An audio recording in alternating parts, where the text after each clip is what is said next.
Hello everyone, this is your educator Mansi Gupta. Welcome to the next video of Ready for Study. आज हम क्या करने जा रहे हैं, जैसा कि आपको पता है हमने 9th क्लास के लिए एक नई सीरीज़ स्टार्ट की है जो आपके टर्म 1 के एग्ज़ाम में बहुत ही हेल्पफुल होगी। और इसमें हम क्या पढ़ रहे हैं, इसमें हम आपकी जो इतिहास की किताब है उसका पहला पार्ट फ्रांसीसी क्रांति के बहुविकल्पीय प्रश्न यानी कि MCQs डिस्कस कर रहे हैं। ठीक है, वही MCQs करते करते हम अपना पूरा चैप्टर जो है वो रिवाइज कर रहे हैं। अगर आपने वीडियो के पिछले पार्ट्स नहीं देखे हैं तो प्लीज़ आप उसको देख लीजिएगा ताकि आपको ये 4th पार्ट जो है ज़्यादा अच्छे से तरीके से क्लियर हो पाए। ठीक है, तो अभी तक हम फ्रांसीसी क्रांति की जो पृष्ठभूमि थी वो हम समझ चुके हैं। ठीक है, हमने ये भी पढ़ा है कि किस तरीके से फ्रांस की स्थिति बहुत ज़्यादा ख़राब हो जाती है, फिर राजा नए टैक्सेस को बढ़ाने के लिए अपनी बैठक बुलाता है। ठीक है, जब वो अपनी बैठक बुलाता है तो जो थर्ड एस्टेट के नेशनल असेंबली वाले लोग हैं, थर्ड एस्टेट है, वो नाराज़ हो जाते हैं और बाहर निकल आते हैं और अपने आप को नेशनल असेंबली नाम देते हैं और कहते हैं कि हम अपने लिए एक अलग संविधान बनाएंगे। ठीक है, तो फ्रांस में जो है हालत बहुत ख़राब हो जाते हैं। फिर उन लोगों के मन में अफवाह फैल जाती है कि जो राजा है वो हमारे ऊपर अटैक करने के लिए अपनी आर्मी भेज रहा है। ये पूरा उथल पुथल का जो दौर है वो फ्रांस में शुरू हो जाता है। ठीक है, हम इतना पढ़ चुके थे। तो राजा जो है वो फ्रांस में ऐसी स्थिति देख के, ऐसे उथल पुथल को देख के बहुत ही परेशान हो जाता है, उसका मन विचलित हो जाता है। तो वो क्या करता है, नेशनल असेंबली की बात मान लेता है और बोलता है कि ठीक है, मैं आपका जो संविधान है उसके अकॉर्डिंग जो है काम करने के लिए तैयार हूँ। ठीक है, ये सब तो होता है। लेकिन क्या होता है, राजा बहुत ही चालाक इंसान निकला। राजा ने यहाँ तो हाँ बोल दी, लेकिन अंदर ही अंदर वो अपनी क्या चल कर रहा है, चाले चल रहा है अपनी। ठीक है, तो फ्रांस में जो भी कुछ हो रहा था उससे जो है फ्रांस के बाहर के और भी देश थे, यानी कि यूरोप के आस पड़ोस के जो देश थे, जैसे कि आपका ऑस्ट्रिया हो गया, प्रशा हो गया, ब्रिटेन हो गया, इनमें भी हलचल थी कि भाई यहाँ पे फ्रांस में राजा का शासन हट रहा है तो एक ना एक टाइम बाद हमारे देश की जो जनता है वो भी हमारे को हटाने की मांग करेगी। ठीक है, तो ये सब कुछ हो रहा था। तो इसीलिए जो बाहर के देश थे, फ्रांस के बाहर के जो देश थे, वो फ्रांस में राजा की हेल्प करने के लिए क्या करते हैं ना, अपनी पूरी आर्मी को इकट्ठा करते हैं। तो जो राजा है ना, फ्रांस का राजा जो था, लुई सोल्वे जो था, वो एक चाल चलता है, पूरा षड्यंत्र रचता है। ठीक है, तो देखो यहाँ पर बोला है कि लुई सोल्वे ने संविधान पर, जो नेशनल असेंबली ने संविधान बनाया था, उस पर हस्ताक्षर करने के बाद किस देश के साथ गुप्त वार्ता, मतलब चुपचाप तरीके से जो है एक षड्यंत्र रच रहा था। तो वो कौन से देश के साथ ये पूरी अपनी गुप्त वार्ता कर रहा था, प्रशा के साथ। तो यहाँ पे आपका ऑप्शन नंबर 3 बिल्कुल ठीक हो जाएगा। ठीक है, तो नेशनल असेंबली ने, अब देखो मैंने आपको बताया कि राजा जो है गुपचुप तरीके से प्रशा के साथ बातचीत कर रहा था। तो पता है वो बातचीत में क्या कर रहे थे, वो बातचीत में ये बातें कर रहे थे कि फ्रांस की जो हमारी जो जनता है वो बिल्कुल काबू से बाहर हो रही है। तो जो लुई सोल्वे है ना, वो बोलता है कि भाई ब्रिटेन, प्रशा, ऑस्ट्रिया, जर्मनी वगैरह जो तुम सब हो ना, मेरी हेल्प करो और यहाँ पर आके मेरे देश में अटैक कर दो ताकि मेरी जो जनता है उसको मैं शांत कर सकूँ और फिर वो मेरे को हटाएंगे नहीं। ठीक है, तो ये सब हो रहा होता है। लेकिन नेशनल असेंबली को ये बात पहले ही पता लग जाती है कि राजा जो है वो अंदर ही अंदर कुछ जो है खेल खेल रहा है। ठीक है, तो नेशनल असेंबली क्या करती है ना, बाहर के जो कंट्री यानी कि प्रशा, ऑस्ट्रिया वगैरह, इनको अटैक करने का मौका ही नहीं देती, उससे पहले ही उन देशों पर जो है आक्रमण कर देती है। ठीक है, तो क्वेश्चन आपका यही है कि नेशनल असेंबली ने किसके खिलाफ युद्ध को छेड़ा था। तो किसके खिलाफ युद्ध को छेड़ा था, प्रशा और ऑस्ट्रिया के खिलाफ। क्योंकि जो राजा है प्रशा के साथ जो है क्या कर रहा था, गुप्त वार्ताओं में शामिल हो रहा था, प्रशा ऑस्ट्रिया से बात कर रहा था। तो नेशनल असेंबली ने क्या कहा कि तुम ज़्यादा चालाक बनते हो ना बेटे, तुम्हें मैं बताता हूँ। उसने पहले ही प्रशा और ऑस्ट्रिया पे अटैक कर दिया। ठीक है, अब देखो फ्रांस की जो जनता थी वो बहुत ज़्यादा गुस्से में थी जब उसे पता लगा कि हमारा राजा हमारे खिलाफ बाहर के देशों के साथ मिलके हमारे खिलाफ षड्यंत्र रच रहा है। तो पता है वो क्या करते हैं, अटैक करते हैं। ठीक है, तो उनके अंदर एक देशभक्ति की भावना आ जाती है। तो अब देखो, जब हमारे अंदर देशभक्ति की भावना आती है तो हम गाने गाते हैं ना, जनगण मन गाते हैं, है ना। तो वैसे ही फ्रांस के लोगों ने भी अपना एक राष्ट्रगीत जो है बहुत फेमस हो गया था उस टाइम पे। जब भी लड़ने के लिए जाते थे तो उत्साह जगाने के लिए ये देशभक्त गीत गाया करते थे। उसका नाम था मॉर्सिले। ठीक है, मार्सिलिस को बोलते हैं। और आपको जानकर ये हैरानी होगी कि आज भी मार्सिले वहाँ का राष्ट्रगान है। जैसे हमारा जनगण मन है ना, जिसको किसने लिखा था, जिसने भी लिखा था उसको आप मेरे को कमेंट सेक्शन में बताइएगा। ठीक है, तो भारत का जिस तरीके से राष्ट्रगान गाते हैं हम लोग जनगण मन, वैसे ही मार्शिले जो है वो फ्रांस में गाया जाता है। अब ये जो देशभक्त गीत मार्शिले है, ये मार्शल हो गया यहाँ पे, मार्शिले है ये। मार्शिले की रचना किसने की थी, तो रोजेट द लाइल ने, मॉन्टेस्क्यू ने, रूसो ने या जॉन लॉक ने। तो बताइए आपके अकॉर्डिंग क्या होगा इसका आंसर।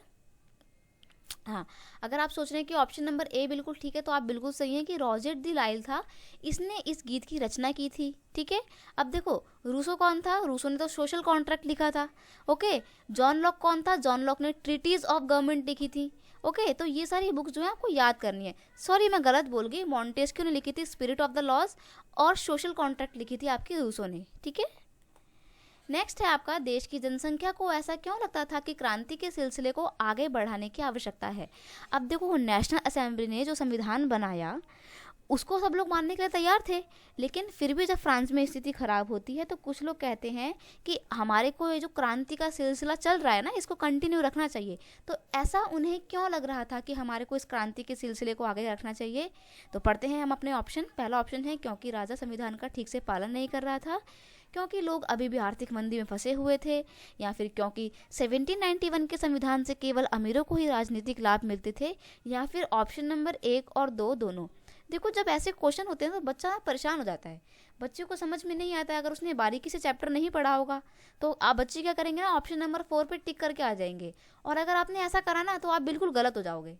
ठीक है, ये नहीं है इसका आंसर। इसका आंसर नंबर 3 बिल्कुल ठीक है कि नेशनल असेंबली ने जो अपना संविधान बनाया था उसमें केवल अमीरों को ही वोट देने का अधिकार था। जो भी राजनीतिक अधिकार मिले थे सिर्फ अमीरों को ही मिले थे। अब आप पढ़ोगे कि जो वोट देने का अधिकार था वो सिर्फ उनको मिला था जो अपनी वेतन का 3 दिन, अपने मतलब जो भी उनको जो जितना भी वेतन मिलता है उसका 3 दिन के बराबर वेतन वो अपना टैक्स के रूप में पे करते थे। उन्हीं लोगों को जो है, उन लोगों को राजनीतिक वोट देने का अधिकार था। तो ये जो संविधान बना था अभी भी ये सिर्फ अमीरों के लिए ही काम करता था, गरीब लोगों के लिए कोई काम नहीं करता था। इसलिए जो गरीब लोग थे उनको लगता था कि इस क्रांति को हमें और आगे बढ़ाना चाहिए। ठीक है, नेक्स्ट क्वेश्चन ये बहुत आते हैं, बच्चों को बहुत परेशान करते हैं, लेकिन आपको परेशान नहीं होना क्योंकि मैं नहीं चाहती कि मेरे बच्चे परेशान हो। ठीक है, तो मैं इसलिए आपकी प्रैक्टिस के लिए ऐसे क्वेश्चन लेकर आती रहती हूँ। अभिकथन, लोग अपने राजनीतिक क्लब बना रहे थे। ठीक है, ये ठीक है आपका। लोग जो हैं जब उन्हें लगा कि भाई ये संविधान हमारे लिए काम नहीं करता है तो पॉलिटिकल पॉलिसीज जो थी उनको डिस्कस करने के लिए लोगों ने अपने राजनीतिक क्लब बनाए। ठीक है, तो कारण क्या था उस क्लब को बनाने का? कारण था कि राजनीतिक क्लब में लोग सरकारी नीतियों को और कार्य योजनाओं पर चर्चा करते थे। तो ये भी बिल्कुल ठीक है। तो देखो, ऑप्शन है कि अभिकथन और कारण दोनों सही हैं, और कारण अभिकथन एक ही सही व्याख्या करता है। तो यही आप बिल्कुल आपका ठीक है कि दोनों सही हैं और जो कारण है वो अभिकथन की सही व्याख्या करता है। ठीक है, नेक्स्ट है, सबसे अधिक कामयाब क्लब कौन सा था? तो मैंने आपको बताया कि भाई बहुत सारे राजनीतिक क्लब बन रहे थे उस टाइम पे ताकि सरकार की पॉलिसीज को डिस्कस कर सकें। ठीक है, तो कौन कौन से क्लब बने थे? सबसे फेमस क्लब कौन सा था? ऑप्शन है Jacobin club, political club for France, या तो 1 और 2 दोनों ही, या फिर दोनों में से कोई नहीं। तो देखो आपको पता लगेगा, आगे पढ़ोगे पूरा स्टोरी है इसके ऊपर कि जैकोबिन क्लब जो था बहुत ही फेमस क्लब था, और एक टाइम बाद ये इतना ज़्यादा पावरफुल हो जाता है कि अपनी सरकार ही बना लेता है फ्रांस में। ठीक है, पढ़ेंगे कि जैकोबिन क्लब जो था उसमें कौन कौन लोग शामिल थे। तो देखो, समाज के कम समृद्ध बच्चे नहीं मतलब लोग शामिल थे, द्वितीय वर्ग के अभिजात लोग शामिल थे, या छोटे दुकानदार व कारीगर शामिल थे, या फिर महिलाएं शामिल थी। तो बताइए आपके अकॉर्डिंग क्या हो सकता है इसका आंसर? देखो, समाज के कम समृद्ध लोग तो शामिल थे, ये बिल्कुल ठीक है। द्वितीय वर्ग के अभिजात वर्ग यानी कि राजा के जो अधिकारी वर्ग थे वो शामिल थे, तो वो शामिल नहीं थे। वो इसलिए शामिल नहीं थे, अब मान लो जो राजनीतिक क्लब हैं उन्होंने तो राजा की शक्ति को कम कर दिया है। ठीक है, अब वहाँ पे सब लोग पॉलिसी डिस्कस करते हैं, तो जो नोबल लोग हैं वो क्यों अपनी शक्ति को कम करना चाहेंगे? वो क्यों राजा का साथ नहीं देंगे? वो तो राजा का साथ देंगे ना, और अगर वो राजा का साथ देंगे तो वो पॉलिटिकल क्लब क्यों ही बनाएंगे? तो नोबल तो शामिल होंगे नहीं। ठीक है, छोटे दुकानदार व कारीगर ये भी शामिल होंगे, क्योंकि देखो संविधान में अमीरों को वोट देने का अधिकार था लेकिन गरीब लोगों को नहीं था ना, तो छोटे दुकानदार ने भी पॉलिटिकल क्लब में यानी कि जैकोबिन क्लब में पार्टिसिपेट करा। महिलाएं इस क्लब में शामिल नहीं थी। हालांकि मैं आपको बता दूं कि इस टाइम पे महिलाओं ने भी अपने लिए क्लब बनाए थे, लेकिन जैकोबिन क्लब में महिलाएं शामिल नहीं थी, क्योंकि जैकोबिन क्लब का जो नेता था वो महिलाओं से खास तौर पे चिढ़ता था। तो यहाँ पे आपका ऑप्शन नंबर ए मतलब कथन नंबर 1 और 2 बिल्कुल ठीक है। तो यहाँ पे आप ऑप्शन नंबर सी पे टिक कर दीजिएगा। ठीक है, अगला प्रश्न है, फ्रांस का सबसे कामयाब क्लब जैकोबिन क्लब का मुख्य नेता कौन था? तो भाई आंख बंद करके ना इस पे मैक्सिमिलियन रोबेस्पियर पर निशान लगा देना, क्योंकि देखो मॉन्टेस्क्यू एक विचारक थे, रूसो भी एक विचारक थे, और जॉन लॉक भी एक विचारक थे, तो इनको तो आप ऐसे ही काट देंगे। तो आपको ना एलिमिनेशन करना सीखना है कि भाई अगर ऑप्शन आपको समझ में नहीं आ रहे हैं तो कैसे हम अपने ऑप्शन से ही आंसर ढूंढें। तो आपको जरा सा भी लगता है कि ये बिल्कुल उसका आंसर नहीं हो सकता, आप उसको काट दो, बाद में जो बचता है आंख बंद करके उसमें निशान लगा दो। ठीक है, अब देखो मैक्सिमिलियन रॉबेस्पियर ये थे, शक्ल से ये बहुत स्वीट दिखते हैं आपको, लेकिन एक्चुअल में इतने स्वीट वो बिल्कुल नहीं थे। अभी आप जब पढ़ाऊंगी मैं आपको तो पता लगेगा कि इनके क्या क्या कारनामे थे, कैसी करतूतें थी इनकी। ठीक है, अगला प्रश्न बहुत इंपॉर्टेंट है कि जैकोबिन क्लब के संदर्भ में कौन सा कथन बिल्कुल सही है। देखो मैं ऐसे क्वेश्चन ना आपके लिए इसलिए लेकर आई हूँ ताकि आपका पूरा पूरा चैप्टर रिवीजन हो जाए, ताकि एग्जाम टाइम पे आपको कोई प्रॉब्लम ना हो। ठीक है, तो आपको ध्यान में रखते हुए मैंने इतनी मेहनत करके ऐसे क्वेश्चन लेकर आए हैं। तो अगर आपको ये वीडियो अच्छा लगता है तो प्लीज़ चैनल को सब्सक्राइब करना, वीडियो को लाइक करना और शेयर भी करना, ताकि और बच्चों को भी इसका लाभ मिल सके। ठीक है, तो पढ़ते हैं हम अपने इस क्वेश्चन को कि कौन सा कथन बिल्कुल सही पूछा है। ठीक है, सही है। तो देखो, इस क्लब का मुख्य नेता मैक्सिमिलियन रॉबेस्पियर था, बिल्कुल सही, अभी मैंने आपको बताया। इस क्लब में महिलाएं भी पूर्ण रूप से भागीदार थी, बिल्कुल नहीं, मैंने बताया ना कि इस क्लब का जो नेता था वो तो महिलाओं से चिढ़ता था, तो कैसे महिलाएं इसकी भागीदार हो सकती हैं, बिल्कुल नहीं हो सकती, ये तो गलत है। इस क्लब के सदस्य मुख्यतः समाज के कम समृद्ध भागों से आते थे, ये भी बिल्कुल ठीक है, क्योंकि अमीरों को तो वैसे ही राजनीतिक अधिकार मिल गए थे ना संविधान में। गरीब लोगों को था दिक्कत कि भाई उनको अधिकार नहीं मिले, इसलिए तो उन्होंने अपने राजनीतिक क्लब बनाए थे।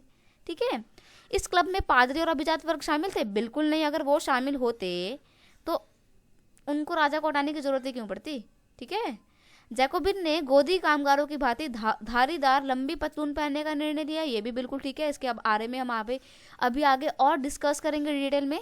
जैकोबिन को 100 कुलात के नाम से जाना जाता था, ये भी बिल्कुल ठीक है, इसके बारे में भी मैं आपको अभी आगे बताऊंगी।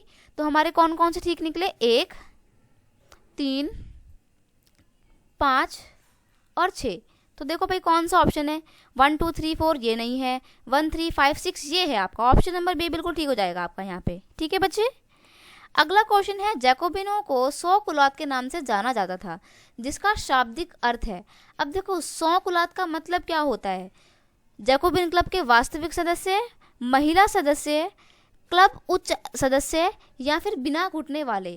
तो देखो ऑप्शन नंबर 4 बिल्कुल टिक कर देना है आपने ठीक से, मैं बताती हूँ क्यों। देखो आप ये देख रहे हो ना, इनके धारीदार कपड़े हैं।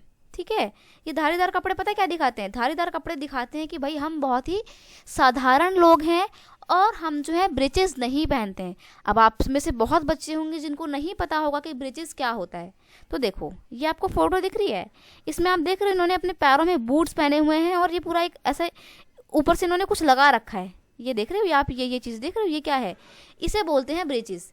तो जो मैंने आपको बताया ना कि ये देखो नॉर्मल लोग हैं, इन्होंने नहीं लगा रखे ना ब्रीचेस, इन्होंने कहाँ लगा रखे हैं ब्रीचेस, नहीं लगा रखे, सिंपल पैंट पहन रखी है अपनी सिर्फ। ठीक है, तो जो लोग ब्रीचेस लगाते थे वो तो बहुत ही अमीर लोग हुआ करते थे।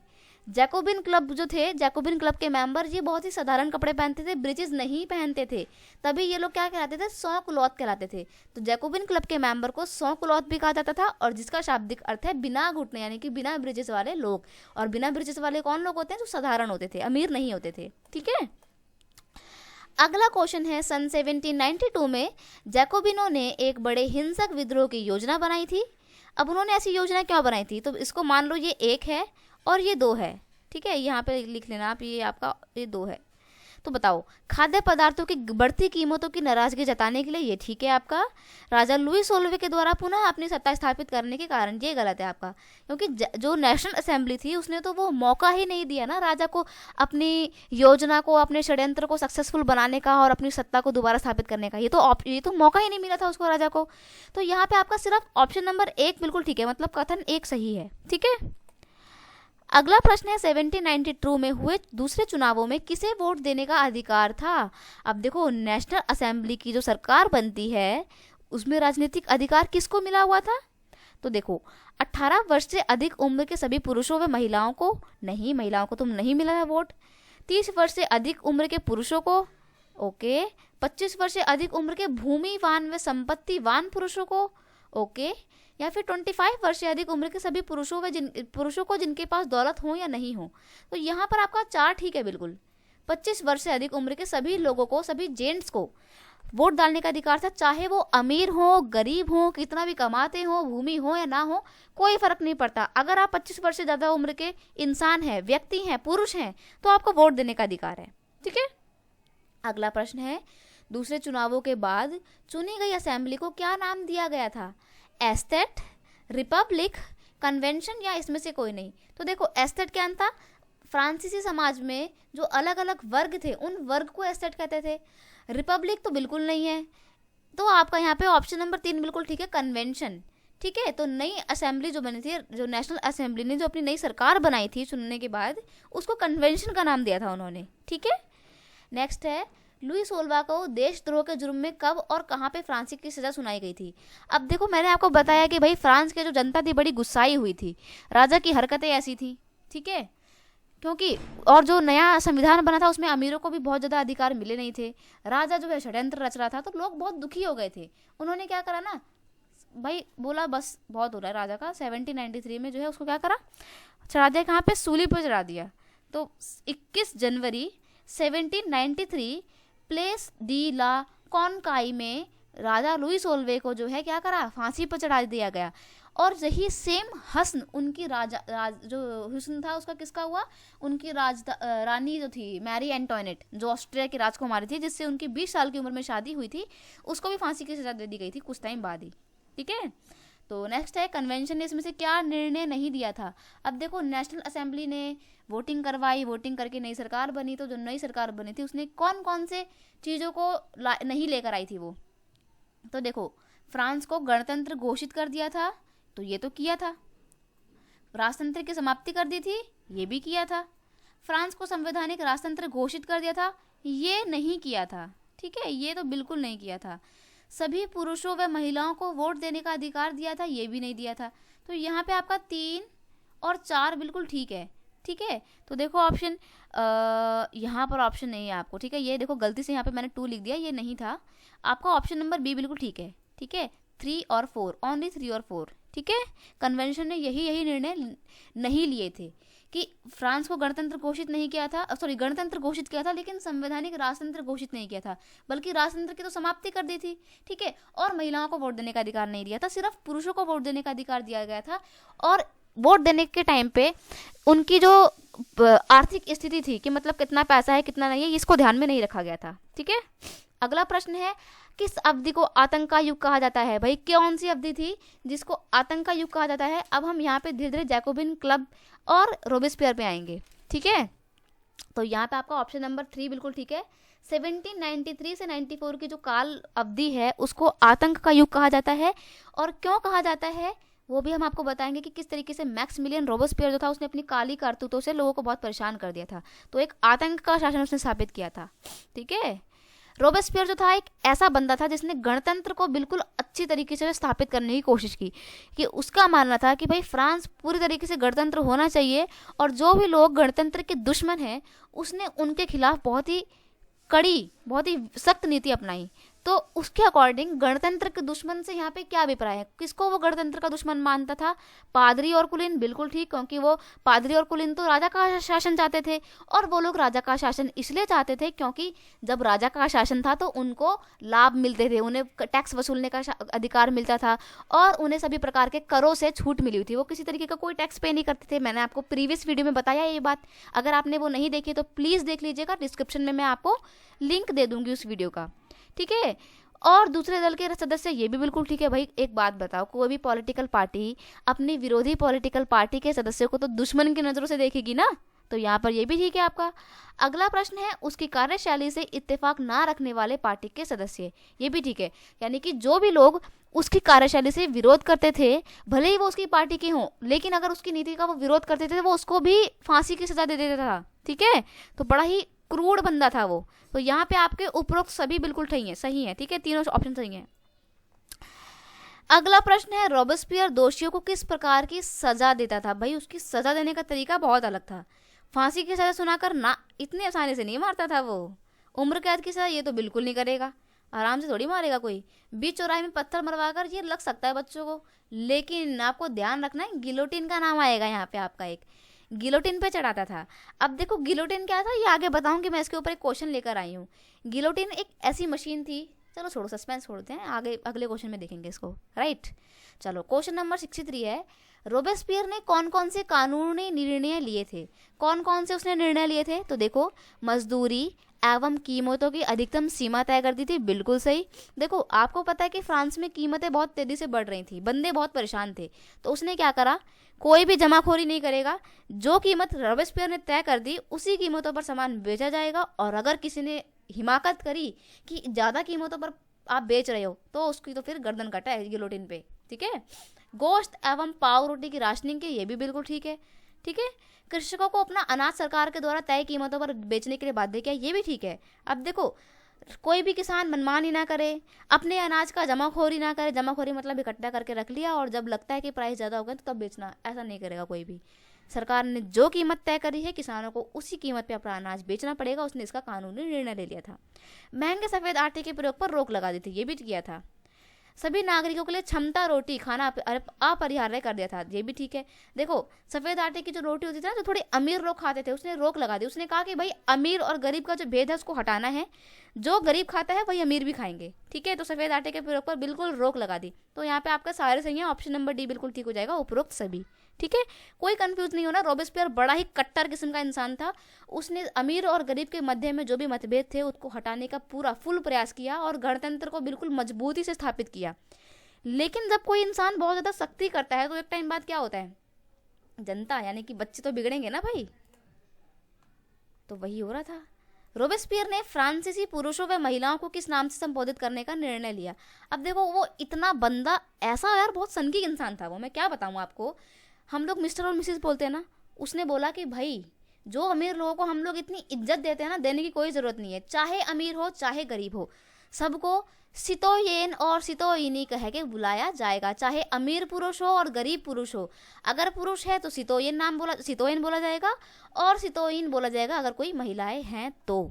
अब जैसे हम बोलते हैं ना मिस रानी, मिस कविता, मिस आरती, ये नहीं बोला जाता था, फ्रांस में बोला जाता था सितोयिन आरती, सितोयिन प्रिया, सितोयिन पूजा, ऐसे फालतू फालतू के मतलब जो भी है, फालतू नहीं, यहाँ पे हम लोग मिस्टर और मिसेस बोलते हैं तो हमारे को अजीब नहीं लग रहा, वहाँ पर वो लोग सितोयन और सितोयिन ही बोलते होंगे फ्रेंच लैंग्वेज में, तो उनको अजीब नहीं लगता होगा।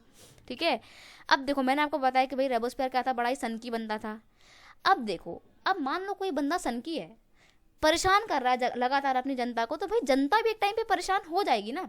अब क्या होता है कि जनता के साथ साथ रोबेस्पियर के खुद की सरकार के जो बंदे थे, मतलब रोबेस्पियर ने अपनी सरकार बना ली थी एक टाइम बाद फ्रांस में जाके, तो जो उसके पहले कभी सपोर्टर हुआ करते थे, तो उसके समर्थक होते थे, वो भी परेशान हो जाते हैं कि भाई ये इसने तो बड़ा दुखी कर दिया, नाक में दम मचा दिया है, मारो इसको, उसने बहुत दुखी कर दिया है।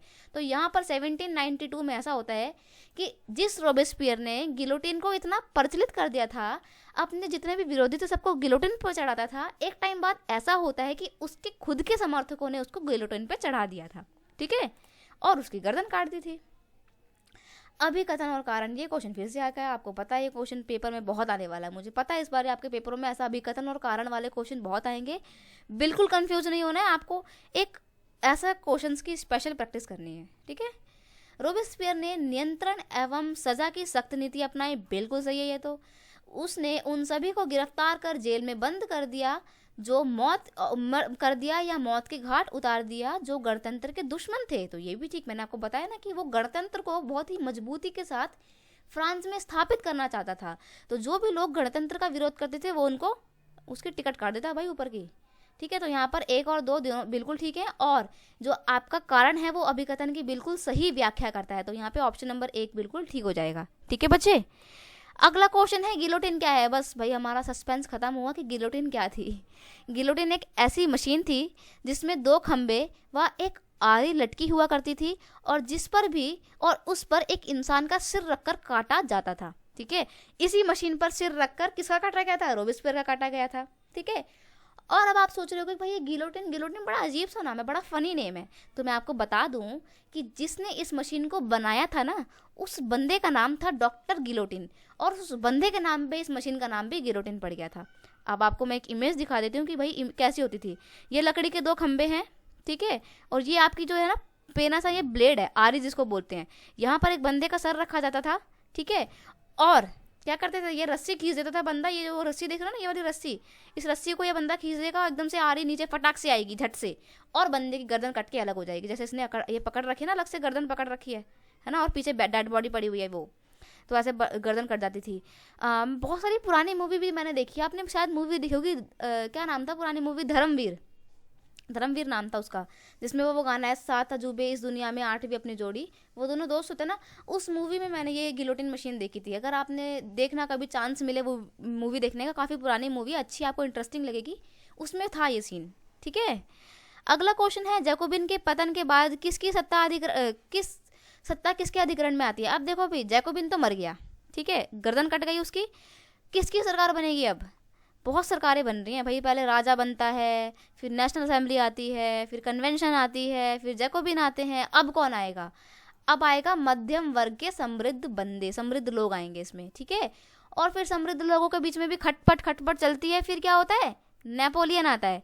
तो अभी नेपोलियन को तो भूल जाओ आप, तो आपको क्या करना है कि जैकोबिन के पतन के बाद मध्यम वर्ग के समृद्ध लोग जो है अपनी सरकार बनाते हैं। ऑप्शन नंबर 4 बिल्कुल ठीक कर देना है। ठीक है, अगला क्वेश्चन है, चुनी गई नई विधान परिषद ने जो संविधान बनाया उसके संदर्भ में कौन सा कथन जो है, वो कौन सा कथन क्या है, गलत है सही है क्या है, सत्य है। ठीक है, वो दिख नहीं रहा था मेरे को, वो तो सत्य कौन सा है भाई, बताइए आपके अकॉर्डिंग। चलो पढ़ते हैं पहले तो, संपत्तिहीन तबके को मताधिकार के अधिकार से वंचित रखा गया, या फिर इसमें 2 चुनी गई विधान परिषद की व्यवस्था की गई, तो ये तो किया गया था। ठीक है, इसमें 5 सदस्यों वाली डायरेक्टरी को चुना गया था, महिलाओं को वोट देने का अधिकार।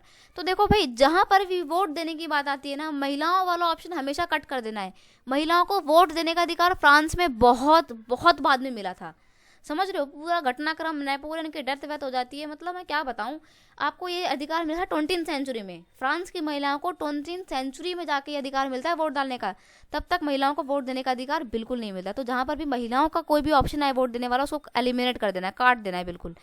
तो आपको क्या करना है, संपत्तिहीन तबके को मताधिकार के अधिकार से वंचित रखा गया, नहीं। मैंने आपको बताया ना कि 25 वर्ष की उम्र से सभी लोग, 25 वर्ष से अधिक उम्र के सभी लोगों को वोट देने का अधिकार था, चाहे वो उनके पास पैसा हो ना हो, वोट दे सकते थे सभी पुरुष। तो ये भी आपका एलिमिनेट हो जाएगा। ऑप्शन नंबर 2 और 3 बिल्कुल ठीक होता है आपका, यहाँ पर आपको 1 और 2 बिल्कुल ठीक दे देना है। मैंने ना वो लिखना भूल गई कि उचित ऑप्शन सुनिए, मतलब उचित कथन सुनिए, मैं वो लिखना भूल गई, तो यहाँ पे आपका 2 और 3 दोनों सही हैं। ठीक है, अगला प्रश्न है, डायरेक्टरी शासन की राजनीतिक स्थिरता ने किसके उदय का मार्ग प्रशस्त किया। अब यहाँ पे थोड़ा सा आपको समझ लेना चाहिए। मैंने आपको बताया कि जैकोबिन मर गए थे, जैकोबिन के मरने के बाद जो मध्यम वर्ग थे वो अपनी सरकार बनाते हैं। तो जो मध्यम वर्ग सरकार बनाता है ना, वो पता है क्या सोच के बनाते हैं, वो ये सोच के बनाते हैं कि अब हम जो भी सरकार बनाएंगे ना, उसमें कोई भी एक बंदे के पास सारी पावर नहीं होगी। जैसे कि पहले बीच में राजा के पास आ गई थी लुई 16वें के बाद, फिर जैकोबिन के बाद आ गई थी। तो उनको ये लगा कि जब पावर किसी एक बंदे के पास हाथ में आ जाती है ना, तो स्थितियां बड़ी खराब हो जाती हैं। ठीक है, बंदा अपनी अपनी चलाने लगता है, जैसे कि जैकोबिन चला रहा था अपनी अपनी। तो वो लोग पता क्या करा, उन लोगों ने कार्यपालिका, विधायिका और न्यायपालिका अलग अलग बॉडी बना दी, और प्रत्येक बॉडी में 5 सदस्यों की एक डायरेक्टरी बना दी। मतलब 5, ये जैसे मान लो कार्यपालिका है तो 5 बंदे कार्यपालिका में होंगे, 5 बंदे विधायिका में होंगे, 5 बंदे न्यायपालिका में होंगे। ऐसी जो है ना, इन्होंने जो है वो बनाई थी, क्या बनाई थी, स्थिति, मतलब पूरा ढांचा बनाया था। लेकिन क्या होता है कि वो 5 के 5 बंदों में ना बिल्कुल बनती नहीं थी। कभी कभार भाई देखो, इंसान ही है, तुम्हारे दोस्तों में भी तो लड़ाई होती है, तो वैसे ही 5 बंदों में लड़ाई होने लग गई कभी कभार। तो जब लड़ाई होने लगी ना, तो लोग भी परेशान कि भाई कोई डिसीजन ही नहीं ले पा रहा है, 5 के 5 लड़ने में लगे पड़े हैं। तो क्या होता है, जब भी ऐसी स्थिति बनती है तो देश में तानाशाही शासन जो है बड़े आराम से लग जाता है। पाकिस्तान में ऐसा बहुत होता है। ठीक है, बहुत होता है।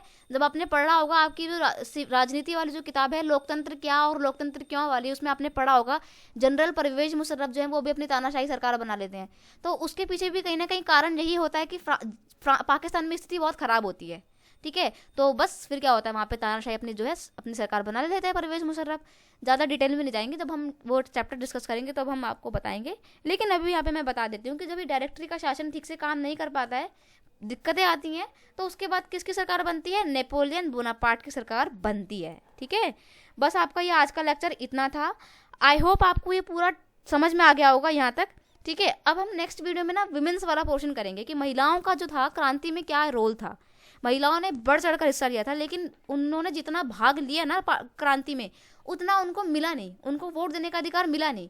तो डिटेल में हम उसको नेक्स्ट वीडियो में डिस्कस करेंगे। ठीक है, प्लीज़ वीडियो को एंड तक जरूर देखना है, क्योंकि अगर आप एंड तक देखोगे तभी आपको जो है हेल्प मिलेगी। और मैंने आपको बताया ना कि हमारा टारगेट क्या है, 40 आउट ऑफ 40, और मैंने आपको बोला है कि मैं दावे के साथ कह सकती हूँ कि अगर आपने स्टार्टिंग से मेरी सारी वीडियो की सीरीज देखी है तो आपके 40 आउट ऑफ 40 कन्फर्म है, पक्की बात है कि आपके आने हैं।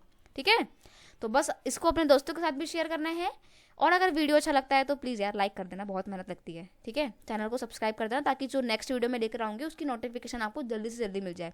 और आपको पता है 21 से टर्म 1 के एग्जाम है, तो प्रेशर होगा आपके ऊपर, तो प्लीज़ अच्छे से पढ़ाई करो, कोई दिक्कत वाली बात नहीं है। Your teacher always is there with you. ठीक है, चलिए मिलते हैं नेक्स्ट वीडियो में, तब तक के लिए thank you so much, bye bye.